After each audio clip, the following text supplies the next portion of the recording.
So this morning we heard the news that Flybe had gone into administration. And firstly, obviously, we think about the families affected, the people have been made redundant, and the difficulties with people flying, and obviously not being able to travel to holidays and so on. So thoughts with those firstly. But secondly, from the reporting of it this morning, made me think about a couple of things with regard to business in general and successes and failures in businesses.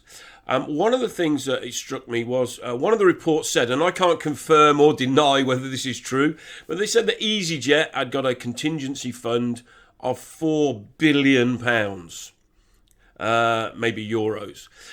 Now I know they don't keep it down the back of a sofa, and it's not loose change floating around in cash in the business. But if they have a war chest of that considerable amount of money, they are able to ride out peaks and troughs in business and downturns and upturns.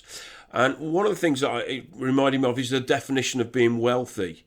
And one of the definitions was the amount of time that you can continue to function in a normal way if the income stops.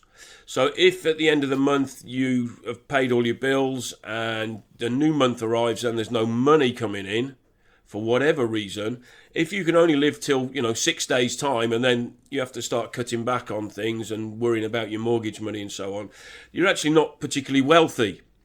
If you can survive for 3 months or 6 months or 12 months with no income without affecting your lifestyle, then you've got a reasonable amount of security behind you. And in business, it's exactly the same way. So I know when we start off in businesses, we want to earn money. And one of the common mistakes is, we have a profit, hopefully at the end of the year, and the owner takes the profit. Now, I kind of get it from an owner's perspective. Oh, it's my money, it's my company. Well, it's not. It's the company's money, and it's what you decide to do with it. And in order to make your company stronger, wealthier, you leave the money in the company. Now, I know you're going to take some, that's fine. But just bear in mind, we're trying to make the company wealthier and the company stronger, so that if in 3 months' time something happens, your biggest client walks out the door, you're a downturn in the market for whatever reason, diseases or anything else, can your business survive continuing in its normal way without starting to lay people off, without cutting back on free cakes on a Friday?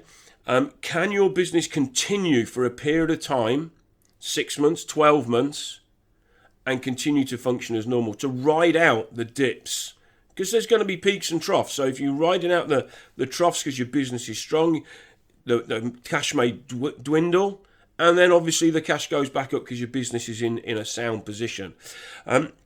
Also, obviously, if you take all the money out and there's a dip, no more business, no income in 12 months' time if your business is gone.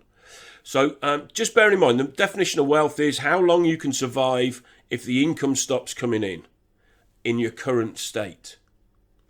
Just a thought today, be like EasyJet.